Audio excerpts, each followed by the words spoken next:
We focus on quality, not quantity. There is a difference. Welcome back to NEMT Van Talks. I'm Jasmine. And I'm Monica. And we're the owners of a non-emergency transportation company in California. Yes. We get so many assumptions about us as being women in the NEMT industry and just the NEMT industry as a whole. Yes.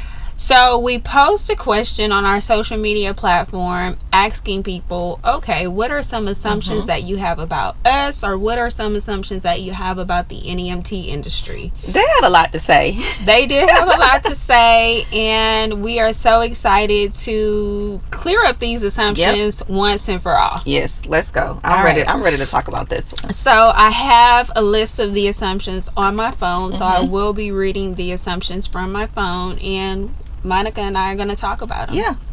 So the first assumption is you need industry experience to be able to scale your business quickly. That's a good one. What do you think about that one? It's not true. Why do you say that? I say that because when we started our NEMT business, we didn't have any industry experience at all. And here we are 4 years later. Absolutely. So, industry experience is not needed. Common sense is. Right. Well, I will say now, if you do have industry experience, of course, it's always a plus. But is it required to start this business? Absolutely not. Like, you're right. You do need common sense, of course.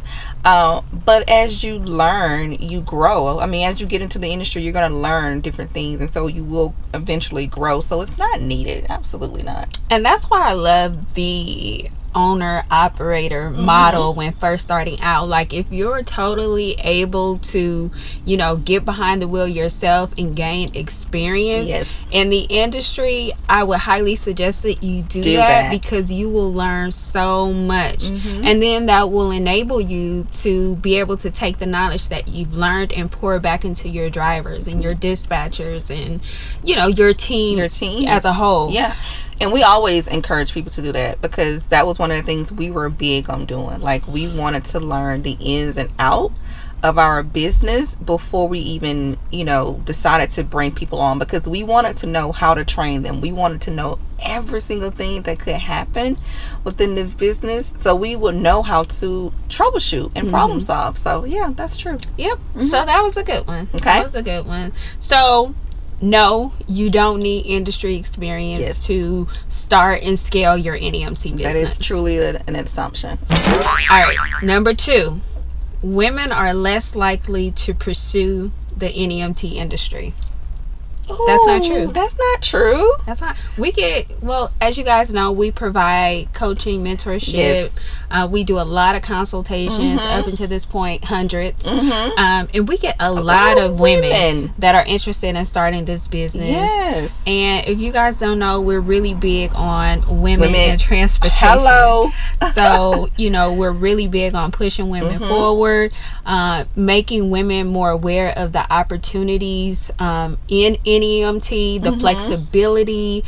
And so, yes, there is women that are pursuing the NEMT industry, and there are women that are very successful in the NEMT industry. Okay, I would hate to toot our own horn, but look at us. Yes, women are pursuing this industry. This industry is no longer a male-dominated industry. Like, women are taking over. So you want far, Monica? What? I'm just being honest. She going a little far, it's y'all. Not. We coming. We coming hard and strong. We haven't fully dominated the industry. Yes, we are. We're taking over. But we coming for you, fellas. Okay. All right. So, question number 3. It's hard for women to have men working under them. Ooh. That's true. That's, you know what? Because, girl, men be having them egos. That is a challenge. Yes. Now, I will say, because they don't want to, especially depending on their culture. Yes. Woo. I will say that may be a true assumption, because that could be challenging for some men. Like you said, it's their ego, right? Just having to report to a woman, right? Like, as a man, that's just their pride. Like, they don't like doing that. So But then I think also as a woman and as a business owner, we do have to be more firm. But I mean, as a woman in a leadership role, that's just what it is. It's just what it is. But you still have to consider all circumstances, right? So you have to know how to communicate with people. How to be understanding, how to listen, how to pick up on those cues. Yes. So yes, it can be a challenge, but you know what? I would suggest in the interview stage of hiring, you get a good feel for the individuals that you're interviewing. You incorporate some questions because that's why I always ask, and you always ask, why do you ask that question? What are you looking for in a manager, your boss? Like, what is it that you're looking for? And for me, that is critical to know, because that answer will let you know whether or not it's going to be hard for that individual to take feedback or guidance from a female. So I always like to ask that question to see their response. That's good. That's a good one. Okay, so number 4, NEMT companies prioritize profit over passenger safety and quality of service. For us, go ahead. For us, we do not prioritize profit. When we initially started this business, we started because we wanted to be able to give back to our community. Right. So not focusing on profit, but more on our client and our client experience has enabled us to increase our profit overall. Yes, I like to say we focus on quality, not quantity. There is a difference. We focus on the quality of services that we provide. I think that is so important. Now, there are some transportation providers that do, I'm gonna be honest, there are some transportation providers that do focus on quantity. They focus on the number, how many trips they can do in one day, and we don't do that. We that's a model that we chose not to follow, but it's totally up to how you want to operate. Well, I mean, and it's reflected in their online reviews as well. Like, I'm sure you guys have seen transportation companies with 1, 2, and 3 stars. It's simply because, they're not operating in the right way. And so, with that, it could negatively impact your business because, believe it or not, we get clients that call us and say, I'm booking with you, or I'm calling you because I see that you have 5 stars. So could you imagine if we had 2 or 3? We could miss out on an opportunity to provide service to that particular client. I agree. Yes, you do have NEMT providers that do prioritize profit, unfortunately, but they don't last long. And 9 times out of 10, they're probably working with transportation brokers, and they don't have a lot of private pay. Yeah, that's true. All right. Number 5. It's best to start with newer vehicles. Everybody want a nice and shiny new vehicle. Well, let's be honest. So when we started, we thought the same thing. We wanted a new vehicle. We was like, no, if we're gonna start our business, we wanted to go hard. We was like, all vehicles are brand new. And so yes, our first vehicle was a brand new vehicle. We did invest in a brand new vehicle, but is it necessary? No. Okay. And actually, our second vehicle was not brand new. It was used. So and I love, by the way, our second vehicle. Yeah. But what about the third vehicle? I mean, the third vehicle is nice too, but it was just something about that second vehicle. I think for me, it was something about the second vehicle because we paid cash money for it, and I felt like I'm just saying, like, we worked hard to do it, so it's like it means so much more. Girl, we went way to San Diego to pick up this van, y'all. Yes, so I think it's just like the sentimental value behind that second vehicle for me. So it's like that's that's cash money right there. Yes, that cash money is still making us money. Right. So I love it. Yes, and how many miles did it have on it? I can't remember. Was it It wasn't 30,000. Yeah, it was. The mileage was really low. That's why we drove to San Diego. It was like, we need 30,000. we need this vehicle right now. So yeah. So you don't have to start with a brand new vehicle. I would just say definitely look at, what is your budget and what can you do with the money that you set aside, right, to purchase your first vehicle. Essentially, clients do, especially private pay clients, they like to ride nice. They don't want to be in an old beat up vehicle.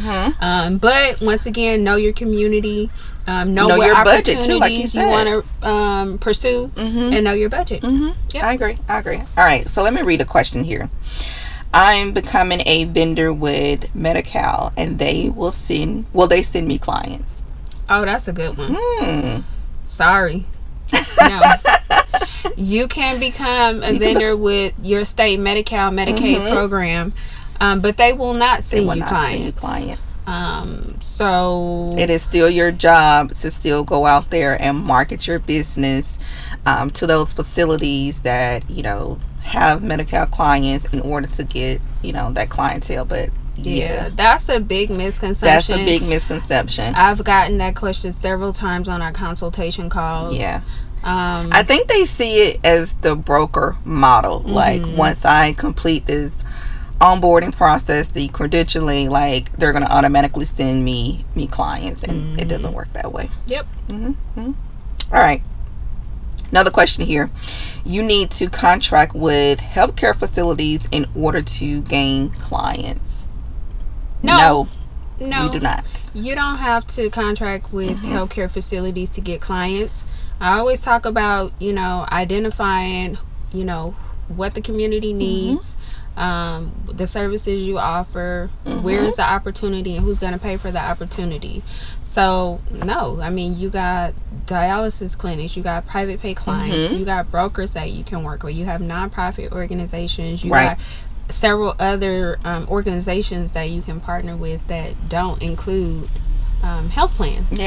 Now, of course, it's good to have contracts if you can get contracts with those facilities, but it's not required for you to have contracts in order to transport their clients.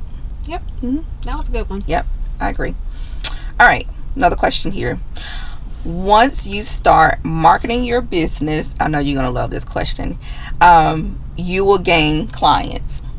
Nope.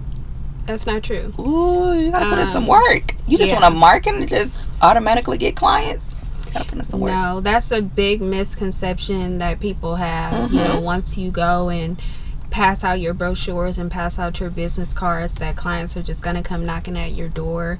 We're very transparent. No, they will not. Sometimes they might. They might, but 9 times out of 10, no, they're not. You have to be persistent, and you have to continue to follow up. Right? So, just because you visit a facility once, that's not good enough. You may have to visit a few times. We always tell you guys to get the person's information that handles the transportation management for that facility. Send them an email. Continue to follow up. Add them on to maybe an email campaign, so that your name is constantly in front of their face, your business name. So, no. Essentially, you have to put some work behind the marketing. So, yes, of course, marketing is always great. You do definitely need to market your business, but you still have to put some additional work into marketing. Okay, if you want to receive ongoing and consistent clientele, you still have to put some work into marketing. Absolutely. And I would say, if you guys have not checked out our NEMT call scripts on our website, definitely go ahead and check it out. Start making those cold calls to facilities and places that you want to market your business to.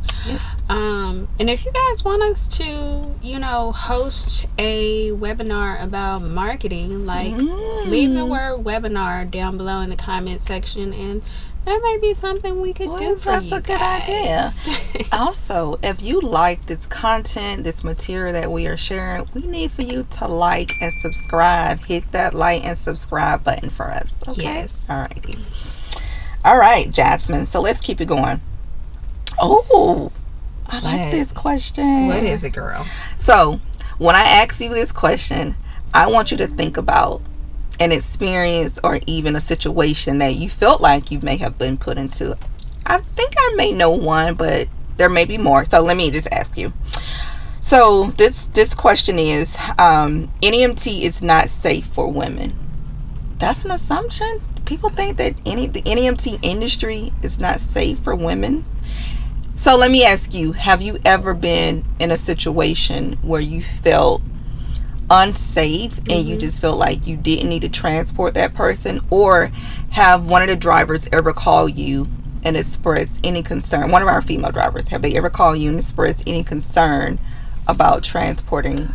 Monica, this is a lot of information for one video. I told you this was going to be a lot of content. I told you this was a lot of information. I know. Okay. All right. Well, guess what? Y'all stay tuned for part 2.